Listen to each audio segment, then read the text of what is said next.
நாட்டில் ஊட்டச்சத்து குறைபாடு நிகழ்வை குறைக்க என்ன தேவை? நாட்டில் நிலவும் ஊட்டச்சத்து குறைபாட்டை போக்க தற்போதுள்ள அங்கன்வாடி மற்றும் மதிய உணவு திட்டங்கள் போன்ற முயற்சிகளை திறம்பட விரிவுபடுத்துவது அவசியமாகும். இது சரியான பயனாளிகளை சென்றடைவதையும் தரமான ஊட்டச்சத்து கிடைப்பதையும் உறுதி செய்ய வேண்டும். உலகமயமாக்கல் எதை குறிக்கிறது? உலகமயமாக்கல் என்பது நாடுகளுக்கு இடையேயான வர்த்தக தடைகளை நீக்கி தாராளமயமாக்கல், உலக பொருளாதாரத்துடன் இணைவதே சர்வதேசமயமாக்கல் குறிக்கிறது. இது பொருட்கள், சேவைகள் மற்றும் மூலதனம் எல்லைகளை தாண்டி சுதந்திரமாகச் செல்ல வழிவகை செய்கிறது. இந்தியாவில் சுற்றுச்சூழல் கொள்கைகள் எந்த வகையான பிரச்சினைகளை உள்ளடக்கியுள்ளன? இந்தியாவின் சுற்றுச்சூழல் கொள்கைகள் காற்று, நீர் மாசுபாடு, கழிவு மேலாண்மை மற்றும் பல்லுயிர் பாதுகாப்பு போன்ற பலதரப்பட்ட பிரச்சினைகளை உள்ளடக்கியது. இது ஒட்டுமொத்த சுற்றுச்சூழல் சமநிலையை பாதுகாப்பதை நோக்கமாக கொண்டுள்ளது. 1991 இந்தியா தனது பொருளாதாரம் குறித்து எடுத்த ஒரு குறிப்பிடத்தக்க முடிவு என்ன?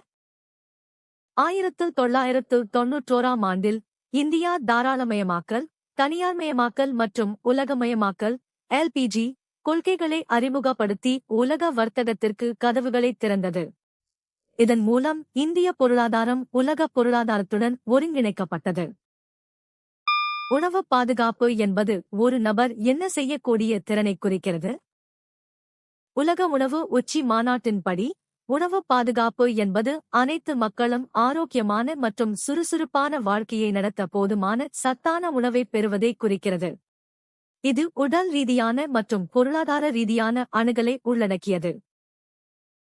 எந்த வேலைவாய்ப்பு போக்கு முதலாளிகள் மிகவும் நெகிழ்வான வேலை முறைகளை உருவாக்க அனுமதிக்கிறது?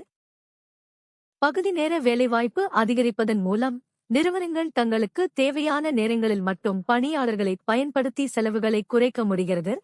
இது நெகிழ்வான பணிச்சூழலை உருவாக்குகிறது.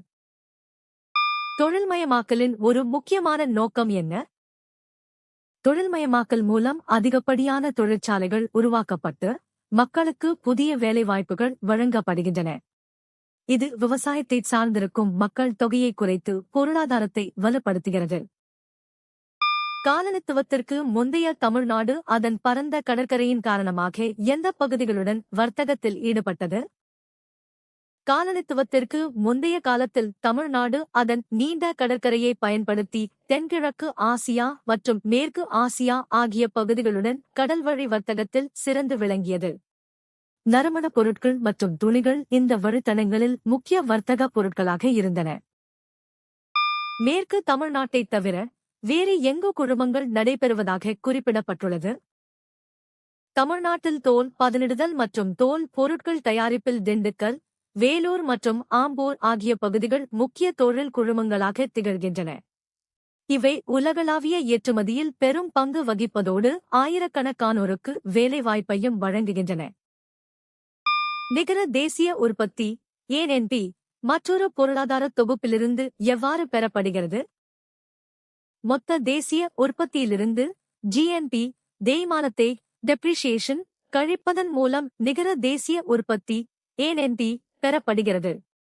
இது ஒரு நாட்டின் உண்மையான உற்பத்தியை தேய்மான செலவுகள் நீங்களாக துல்லியமாக காட்டுகிறது. எந்த உண்மை உங்களை வியக்க வைத்தது? கீழே கமெண்ட் செய்யுங்கள். தினமும் புதிய தகவல்களுக்கு சந்தா செலுத்துங்கள்.